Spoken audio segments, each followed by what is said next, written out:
जब हजारों लाखों लोग के जीवन का संकट बढ़ता है तो वैश्विक अशांति भी स्वाभाविक है। MS Swaminathan award for food and peace बहुत ही अहम है। हमारे लिए अपने किसानों का हित सर्वोच्च प्राथमिकता है। भारत अपने किसानों के, पशुपालकों के और मछुआरे भाई बहनों के हितों के साथ कभी भी समझौता नहीं करेगा। व्यक्तिगत रूप से मुझे बहुत बड़ी कीमत चुकानी पड़ेगी, लेकिन मैं इसके लिए तैयार हूं। मेरे देश के किसानों के लिए, मेरे देश के मछुआरों के लिए, मेरे देश के पशुपालकों के लिए आज भारत तैयार है।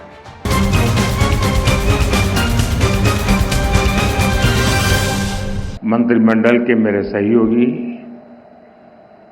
शिवराज सिंह चौहान जी, एमएस स्वामीनाथन रिसर्च फाउंडेशन की चेयरपर्सन डॉक्टर सौम्या स्वामीनाथन जी,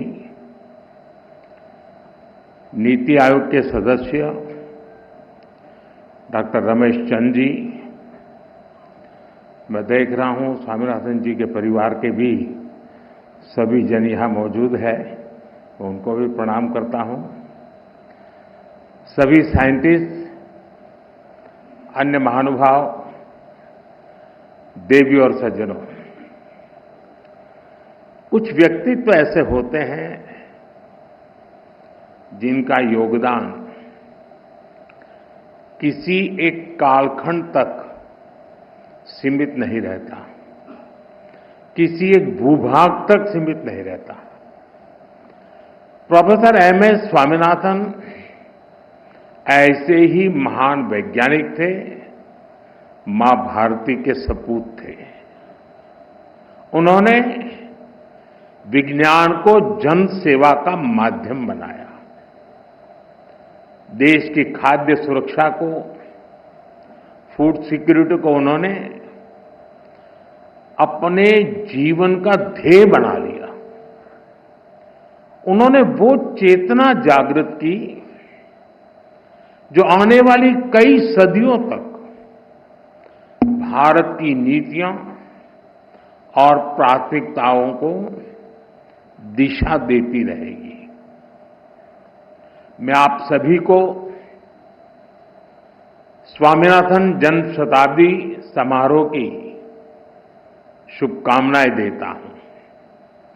साथियों, आज 7 अगस्त नेशनल हैंडलूम डे भी है। पिछले 10 सालों में हैंडलूम सेक्टर को देश भर में नई पहचान और ताकत मिली है। मैं आप सभी को हैंडलूम सेक्टर से जुड़े लोगों को राष्ट्रीय हथकरघा दिवस की बधाई देता हूं। साथियों, डॉक्टर स्वामीनाथन के साथ मेरा जुड़ाव कई वर्षों पुराना था। गुजरात की पहले की स्थितियां बहुत लोगों को पता है। पहले वहां सूखे और चक्रवात की वजह से कृषि पर काफी संकट रहता था। कच्छ का रेगिस्तान बढ़ता चला जा रहा था। जब मैं मुख्यमंत्री था तो उसी दौरान हमने सॉइल हेल्थ कार्ड योजना पर काम शुरू किया। मुझे याद है प्रोफेसर स्वामीनाथन ने उसमें बहुत ज्यादा इंटरेस्ट दिखाया। उन्होंने खुले दिल से हमें सुझाव दिया, हमारा मार्गदर्शन किया। उनके योगदान से इस पहल को जबरदस्त सफलता भी मिली। करीब 20 साल हुए जब मैं तमिलनाडु में उनके रिसर्च फाउंडेशन के सेंटर पर गया था। साल 2017 में मुझे उनकी लिखी किताब the quest for a world without hunger उसको रिलीज करने का मौका मिला था।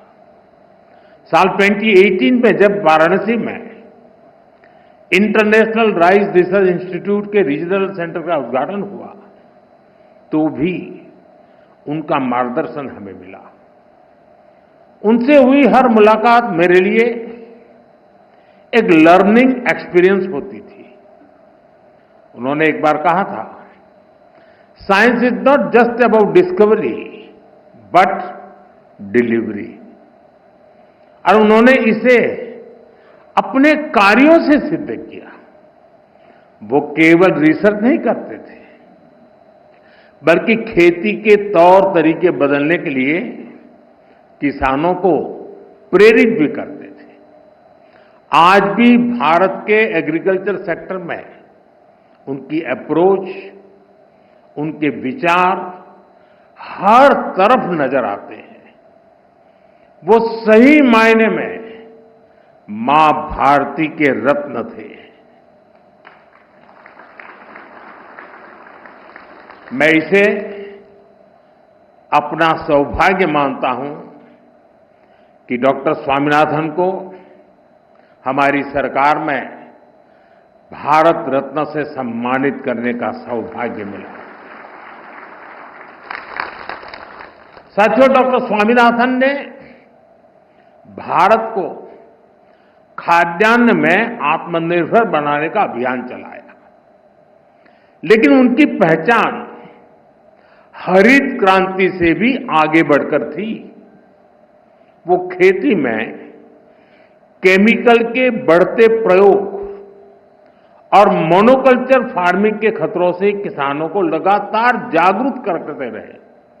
यानी एक तरफ वो ग्रेन प्रोडक्शन बढ़ाने का प्रयास कर रहे थे और साथ ही उन्हें एनवायरमेंट की, धरती मां की भी चिंता थी। दोनों के बीच संतुलन साधने और चुनौतियों का समाधान करने के लिए उन्होंने एवर ग्रीन रिवॉल्यूशन का कंसेप्ट दिया। उन्होंने बायो विलेज का कंसेप्ट दिया, जिसके जरिए गांव के लोगों और किसानों का सशक्तिकरण हो सकता है। उन्होंने कम्युनिटी सीड बैंक और अपॉर्चुनिटी क्रॉप्स जैसे आइडियाज को बढ़ावा दिया। साथियों, डॉक्टर स्वामीनाथन मानते थे कि क्लाइमेट चेंज और न्यूट्रिशन की चुनौती का हल उन्हीं फसलों में छुपा है जिन्हें हमने भुला दिया है। ड्राउट टॉलरेंस और सॉल्ट टॉलरेंस पर उनका फोकस था। उन्होंने मिलेट्स, श्री अन्न पर उस समय काम किया जब मिलेट्स को कोई पूछता नहीं था। डॉक्टर स्वामीनाथन ने वर्षों पहले ये सुझाव दिया था कि मैंग्रोव की जेनेटिक क्वालिटी को धान में ट्रांसफर किया जाना चाहिए। इससे फसलें भी जलवायु के अनुकूल बनेगी। आज जब हम क्लाइमेट एडेप्शन की बात करते हैं तो महसूस होता है कि वो कितना आगे की सोचते थे। साथियों, आज दुनिया भर में बायोडायवर्सिटी को लेकर चर्चा होती है।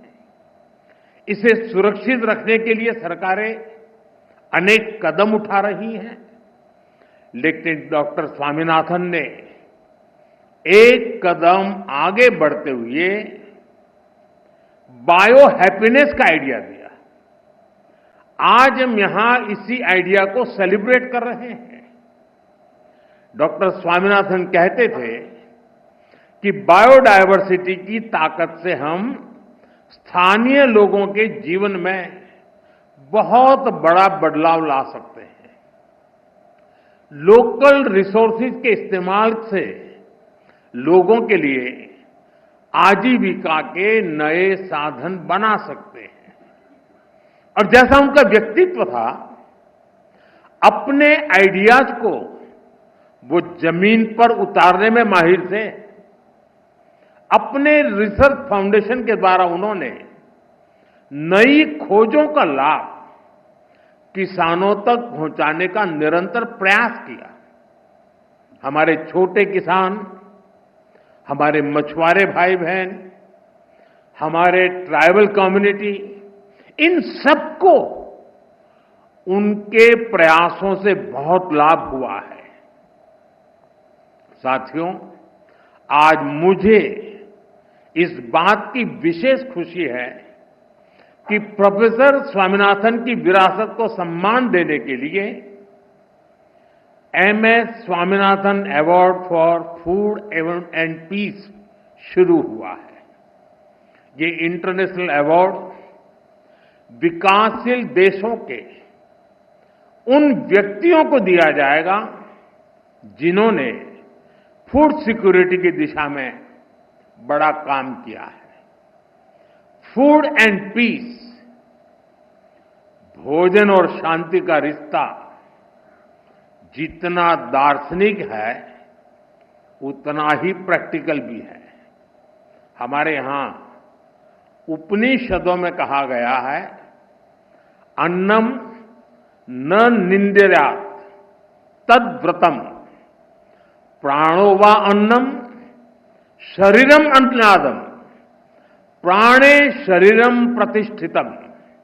अर्थात हमें अन्न की, अनाज की अवहेलना या उपेक्षा नहीं करनी चाहिए। प्राण अर्थात जीवन अन्न ही है। इसलिए साथियों, अगर अन्न का संकट पैदा होता है तो जीवन का संकट पैदा होता है, और जब हजारों लाखों लोग के जीवन का संकट बढ़ता है तो वैश्विक अशांति भी स्वाभाविक है। इसलिए MS Swaminathan award for food and peace बहुत ही अहम है। मैं यह पहला अवार्ड पाने वाले नाइजीरिया के टैलेंटेड साइंटिस्ट प्रोफेसर आडेनले, उनको बहुत बहुत बधाई देता हूं। साथियों, आज भारतीय कृषि जिस ऊंचाई पर है वो देखकर डॉक्टर स्वामीनाथन जहां भी होंगे उन्हें गर्व होता होगा। आज भारत दूध, दाल और जूट के प्रोडक्शन में नंबर 1 है। आज भारत चावल, गेहूं, कपास, फल और सब्जी के उत्पादन में नंबर 2 पर है। आज भारत दुनिया का दूसरा सबसे बड़ा फिश प्रोड्यूसर भी है। पिछले साल भारत ने अब तक का सबसे ज्यादा फूड ग्रेन प्रोडक्शन किया है। ऑयल सीड्स में भी हम रिकॉर्ड बना रहे हैं। सोयाबीन, सरसों, मूंगफली, सभी का उत्पादन रिकॉर्ड स्तर पर बढ़ा है। साथियों, हमारे लिए अपने किसानों का हित सर्वोच्च प्राथमिकता है।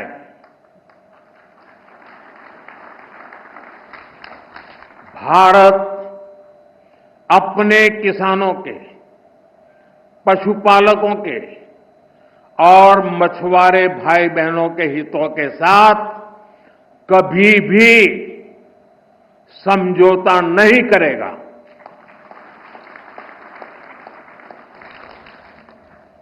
और मैं जानता हूं व्यक्तिगत रूप से मुझे बहुत बड़ी कीमत चुकानी पड़ेगी, लेकिन मैं इसके लिए तैयार हूं। मेरे देश के किसानों के लिए, मेरे देश के मछुआरों के लिए, मेरे देश के पशुपालकों के लिए आज भारत तैयार है।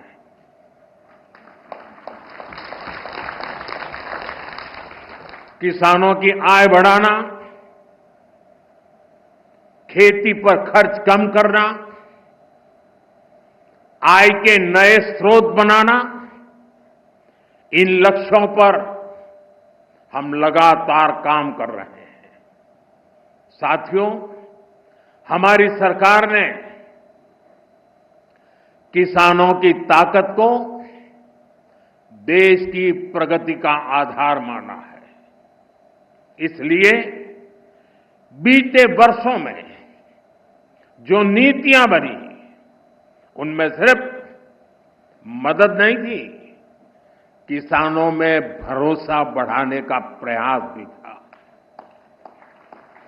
पीएम किसान सम्मान निधि से मिलने वाली सीधी सहायता ने छोटे किसानों को आत्मबल दिया है। पीएम फसल बीमा योजना ने किसानों को जोखिम से सुरक्षा दी है। सिंचाई से जुड़ी समस्याओं को पीएम कृषि सिंचाई योजना के माध्यम से दूर किया गया है। 10,000 एफपीओस के निर्माण ने छोटे किसानों की संगठित शक्ति बढ़ाई है। कोऑपरेटिव्स और सेल्फ हेल्प ग्रुप्स को आर्थिक मदद ने ग्रामीण अर्थव्यवस्था को नई गति दी है। ई-नाम की वजह से किसानों को अपनी उपज बेचने की आसानी हुई है। पीएम किसान संपदा योजना ने नई फूड प्रोसेसिंग यूनिट्स, भंडारण के अभियान को भी गति दी है। हाल ही में पीएम धन धान्य योजना को भी मंजूरी दी गई है। इसके तहत उन 100 डिस्ट्रिक्ट को चुना गया है जहां खेती पिछड़ी रही। यहां सुविधाएं पहुंचाकर, किसानों को आर्थिक मदद देकर खेती में नया भरोसा पैदा किया जा रहा है। साथियों, 21वीं सदी का भारत विकसित होने के लिए पूरी जी जान से जुटा है और ये लक्ष्य हर वर्ग, हर प्रोफेशन के योगदान से ही हासिल होगा। डॉक्टर स्वामीनाथन से प्रेरणा लेते हुए अब देश के वैज्ञानिकों के पास एक बार फिर इतिहास रचने का मौका है। पिछली पीढ़ी के वैज्ञानिकों ने फूड सिक्योरिटी सुनिश्चित की। अब न्यूट्रिशनल सिक्योरिटी पर फोकस करने की आवश्यकता है। हमें बायो फोर्टिफाइड और न्यूट्रिशन से भरपूर फसलों को व्यापक स्तर पर बढ़ाना होगा ताकि लोगों का स्वास्थ्य बेहतर हो, केमिकल का उपयोग कम हो, नेचुरल फार्मिंग को बढ़ावा मिले। इसके लिए हमें अधिक तत्परता दिखानी होगी। साथियों, क्लाइमेट चेंज से जुड़ी चुनौतियों से आप भली भांति परिचित हैं। हमें क्लाइमेट रेजिलिएंट क्रॉप्स की ज्यादा से ज्यादा वैरायटीज को विकसित करना होगा। ड्राउट टॉलरेंट, हीट रेजिस्टेंट और फ्लड एडेप्टिव फसलों पर फोकस करना होगा। फसल चक्र कैसे बदला जाए, किस मिट्टी के लिए क्या उपयुक्त है, उस पर अधिक रिसर्च होनी चाहिए। इसके साथ ही हमें सस्ते सॉइल टेस्टिंग टूल्स और न्यूट्रिएंट मैनेजमेंट के तरीके से उसको भी विकसित करने की आवश्यकता है। साथियों, हमें सोलर पावर्ड माइक्रो इरिगेशन की दिशा में और ज्यादा काम करने की आवश्यकता है। ड्रिप सिस्टम और प्रिसिशन इरिगेशन को हमें ज्यादा व्यापक और असरदार बनाना होगा। क्या हम सैटेलाइट डेटा, एआई और मशीन लर्निंग को जोड़ सकते हैं? क्या हम ऐसा सिस्टम बना सकते हैं जो उपज का पूर्वानुमान दे सके, कीटों की निगरानी कर सके और बुआई के लिए गाइड कर सके? क्या हर जिले में ऐसा real time decision support system पहुंचाया जा सकता है? आप सभी एग्रीटेक, स्टार्टअप्स को भी निरंतर गाइड करते रहिए। आज बड़ी संख्या में इनोवेटिव युवा खेती की समस्याओं का समाधान निकालने में जुटे हैं। अगर आप जो अनुभवी लोग हैं, आप अगर लोग उन्हें गाइड करेंगे तो उनके बनाए प्रोडक्ट ज्यादा प्रभावशाली होंगे और यूजर फ्रेंडली होंगे। साथियों, हमारे किसान और हमारे किसान समुदायों के पास पारंपरिक ज्ञान का खजाना है। ट्रेडिशनल इंडियन एग्रीकल्चरल प्रैक्टिसेस और मॉडर्न साइंस को जोड़कर एक होलिस्टिक नॉलेज बेस तैयार किया जा सकता है। क्रॉप डाइवर्सिफिकेशन भी आज एक नेशनल प्रायोरिटी है। हमें अपने किसानों को बताना होगा कि इसका क्या महत्व है। हमें समझाना होगा कि इससे क्या फायदे होंगे। साथ ही ये भी बताना होगा कि ऐसा न करने पर क्या नुकसान होंगे। और इसके लिए आप बहुत बेहतर तरीके से काम कर सकते हैं। साथियों, पिछले साल जब मैं 11 अगस्त को यहां पूसा कैंपस में आया था तो कहा था कि एग्रीकल्चर टेक्नोलॉजी को लैब से लैंड तक पहुंचाने के लिए प्रयास बढ़ाएं। मुझे खुशी है कि मई जून के महीने में विकसित कृषि संकल्प अभियान चलाया गया। पहली बार देश के 700 से ज्यादा जिलों में वैज्ञानिकों की करीब 2200 टीमों ने भाग लिया। 60,000 से ज्यादा कार्यक्रम किए। इतना ही नहीं, करीब करीब 1.25 करोड़ जागृत किसानों के साथ सीधा संवाद किया। हमारे वैज्ञानिकों का ज्यादा से ज्यादा किसानों तक पहुंचने का ये प्रयास बहुत ही सराहनीय है। साथियों, डॉक्टर एमएस स्वामीनाथन ने हमें सिखाया था कि खेती सिर्फ फसल की नहीं होती, खेती लोगों की जिंदगी होती है। खेत से जुड़े हर इंसान की गरिमा, हर समुदाय की खुशहाली और प्रकृति की सुरक्षा, यही हमारी सरकार की कृषि नीति की ताकत है। हमें विज्ञान और समाज को एक धागे में जोड़ना है। छोटे किसान के हितों को सर्वोपरि रखना है और खेतों में काम करने वाली महिलाओं को सशक्त करना है, एम्पावर करना है। हम इसी लक्ष्य के साथ आगे बढ़े। डॉक्टर स्वामीनाथन की प्रेरणा हम सभी के साथ है। मैं एक बार फिर आप सभी को इस समारोह की बहुत बहुत बधाई देता हूं। बहुत बहुत धन्यवाद।